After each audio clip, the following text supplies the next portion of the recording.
Well, folks, we sold the 240. Kind of a sad day, but I'll be honest with you guys. I did not love the car, and there are some people that do love these cars, and I felt it wasn't right for me to keep it and just kind of have it sitting around, and it wasn't fair to you guys to just watch me proceed with something and really not be that into it. And so I just felt like the right decision was to let it go. I did not make any money on this car.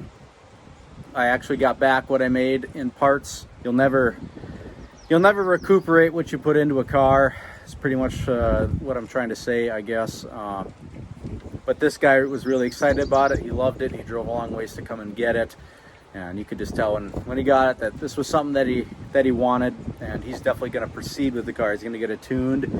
He's going to go race it, drive it, drift it, whatever he does. And he's actually going to be at the same track that we drag race at, Brainerd International Raceway. So we may come across the car again and see it in action, which would be really cool. And if we do, you'll see it on a future episode on the Mickelson Racing channel.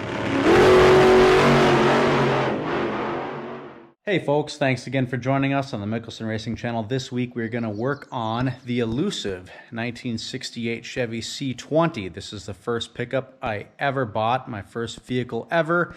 Bought it when I was 15. I've had it for about 14 years, and it's undergone a lot of changes, and we are going to fix the ignition on this thing, which is preventing me from driving it because it runs so terrible. Before we jump into this thing, may I remind you that the first link below in the description, the Support the Cars link, brings you right to our website where we sell merchandise just like this for men, women, and your children.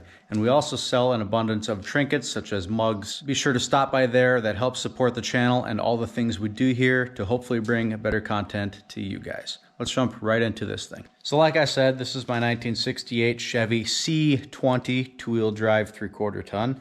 It's currently got a 454 big block 4L80E overdrive transmission. It's got 410 gears in the back now, and we're currently running fast easy EFI on it, and it hasn't been working out the best for it. Well, guess what? I reread the directions and I put the thing together incorrectly. So we have to put the thing together correctly, which is fixing the ignition portion of the fuel injection, and hopefully it'll run a little better. As you can see, I did add a topper to it. Let me know what you guys think. I kind of like it. I kind of hate it. I've always felt that way about toppers. I like them and I hate them at the same time, but they're really useful. So I don't know. This thing's been sitting for a few months. Let's go in, let's start it right up, back out of the barn. Let's go take it for a drive so I can hopefully show you guys what the problem is all about. What do you think, Zeus? You haven't been in this thing in quite a while. You want to go for a ride? Come on. Atta boy. Let's go ahead and start this thing right up. Let the fuel pump prime. We're only running 11 volts. Hopefully that's enough. Let's go ahead and crank it and we'll just see what happens here. Not bad. It started. It's not great, but it did start.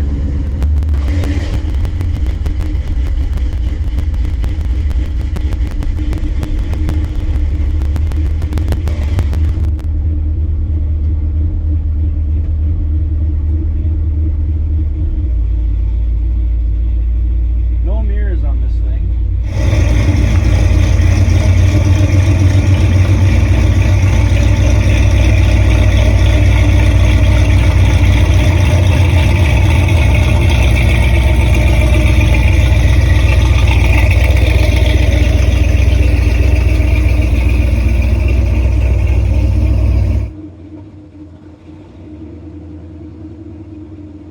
That little bit of a surge, yeah, that's the problem we're trying to tackle. Go for a ride, bud? Are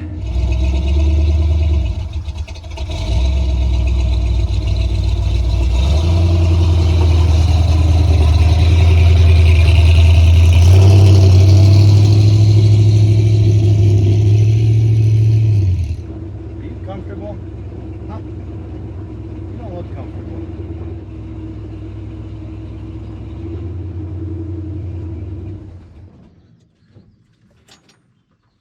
Yeah.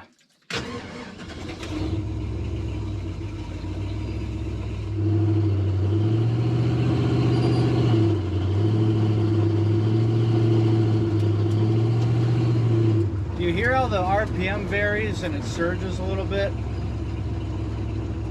That's the problem that we're having that we'd like to fix. Hear that? I'm at 0 throttle position. And I don't know if you heard that, but it almost died. It sputtered out. What do you think, bud? Huh? We'll see if we can get it to do it, but it'll pop and bang really bad and it'll surge. Okay, it's surging right now. Can you hear it vary? Like 200 RPM variance is what we're doing right now. And my throttle position is maintaining. There, it's starting to pop and bang now. Hopefully that shows up on the video, but it's popping and banging slightly out the exhaust. We just cut off right at the back of the cab. So right behind me. So basically, from what I understand, is I had the ignition wired incorrectly. And I need to wire this special ignition box, it's a conversion box, whatever this is, into the distributor. And that will correct how clean the ignition is, which will then correct the rate that the injectors fire, supposedly. And I'm really hoping that that is the reason I've been having problems with the fuel injection this whole time. Because to be completely transparent, I am not happy with the fuel injection. It ran better with the carburetor. And I'm really disappointed about that, because the drivability of fuel injection is supposed to be so nice. And so I'm really hopeful that this ignition box, whatever you want to call it, is going to be the fix, the final fix for this. We did have some fuel pressure problems in the beginning, and then we had a burnt spark plug wire, and we've got all that stuff fixed now. So now all that's left is this this conversion box. So we're going to try to put that in today and hope that that fixes, I guess, all of our fuel injection problems. And if it doesn't, that is to be determined.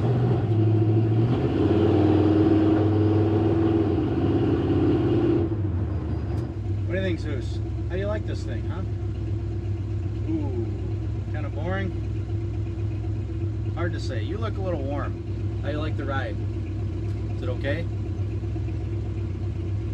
Should we fix this thing now? Oh.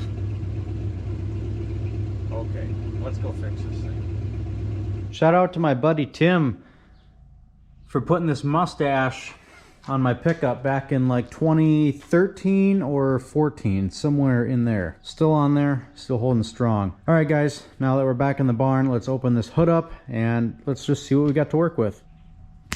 There we have it. Hood's open, and what we're after is way back here in the corner. Let me take some of this stuff off for you, and then we'll show you what we got to work with here. So what we got going on here is basically some hackery wiring from me in my earlier days. I think I installed this system in 2016. It is now 2022, so it's been about 6 years. And here we've got one of those Scotch-Brite splice things that everybody knows work super well. This one isn't corroded yet because it's had a fairly decent life. It's always been inside, never driven in water or anything, but regardless, we're going to replace that. So what we've got here is we've got the tach output from the distributor coil, which is right here, which is basically just a tap to the negative side of the coil, and it's feeding this white wire down here, which goes to the fuel injection system, and that is not right. They state in the directions not to do that, and I did it anyway. We're gonna go ahead and we're gonna hook that up directly to our negative tach here, run it from there, and see how it goes. We got to ground it to the engine block. We'll probably ground it to a bolt right down here. We have to run one side into here, which is our negative coil tack feed. And then we run the output into the other side that goes to our box. So we'll just go ahead and get started on that wiring. A lot of people think wiring's boring. I kind of enjoy it. So I'll just put it on fast forward and you can watch me.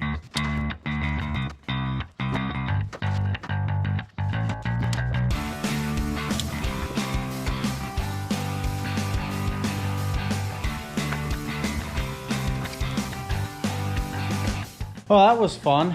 Let me show you guys what I did. So basically what we did here is we just eliminated the tachometer wire and we just wired this thing directly into the tack. So you can see our white wire is going into the tack, and then we've got our little box that's kind of hanging down behind the distributor there. And then it's going into the yellow wire right there, which is our fuel injection harness. So that's kind of where it's going. I did notice that I have this Scotch clip right here for the throttle position sensor. I'm not gonna replace that right now, but by golly, I should. I don't have any good words to explain what, why, or how I did that, but I was a lot younger when I put this thing in here, and my wiring experience was nowhere near what it is today. If it was today, I would not be using those things. Let me just say that. All right, so with this new module all wired in here, let's just fire it up. Maybe we'll take it for another drive. Hopefully we just freaking fix this thing finally. Ready? Let's go, pal. All right, our tachometer will not work. It'll just be our digital display. Whew. Let's hope it works better this time.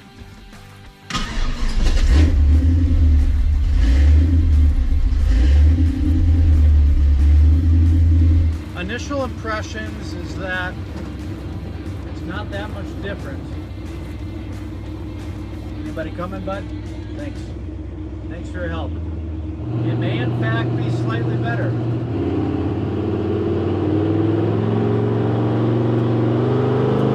And we're gonna test it on the highway now. We're gonna get up to 60 mile an hour or so.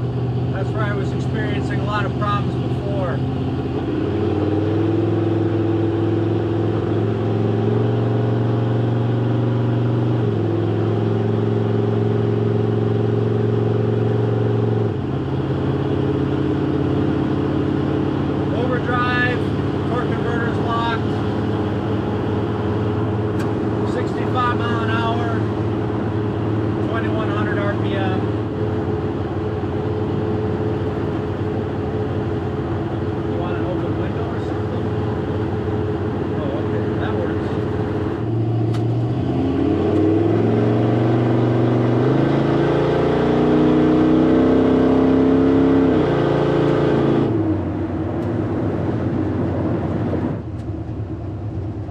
Still surging, guys. It's still surging. And we got a little bit of popping and banging going on too, every once in a while. Super frustrating.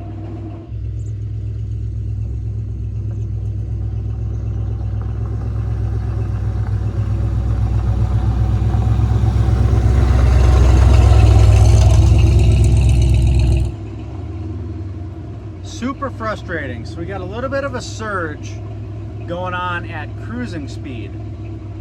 Deceleration is good. It used to die when you'd stop. It doesn't do that anymore. Also, wide open throttle is good, which is probably to be expected usually. I did notice when we popped the air cleaner off that it was really black, which indicates a really rich mixture. However, our O2 correction is saying it's 0 to 5%, and we're running a 13.0 at idle. I forgot to look what we were running at cruising speed. So it could be the air-fuel ratio at cruising speed is a little rich. I should look into that. And then, because we were getting a little popping and banging too occasionally at cruising speed, which would indicate to me also that maybe our air-fuel ratio is again a little bit rich. Overall, I would say it's better. However, it's still not what I would expect it to be. Well, as you can tell, it's back to running terrible again and almost stumbling on itself and dying. So it's back to the drawing board. Clearly that did not work, and we're gonna have to figure something else out. I am this close to going back to carburetor. This fuel injection stuff is just not making this thing drivable. I used to drive it a lot more often with a carburetor than I ever have since I put the fuel injection on 6 years ago. Thanks for watching. Thanks for subscribing right here in the corner of this video. If you got any suggestions for me, let me know in the comments, or DM me or email me, or whatever you want to do. I'd love to hear it, because I'd love to keep this thing fuel injection so we can get it back on the road and drive it around. We'll see you next week on the Mickelson Racing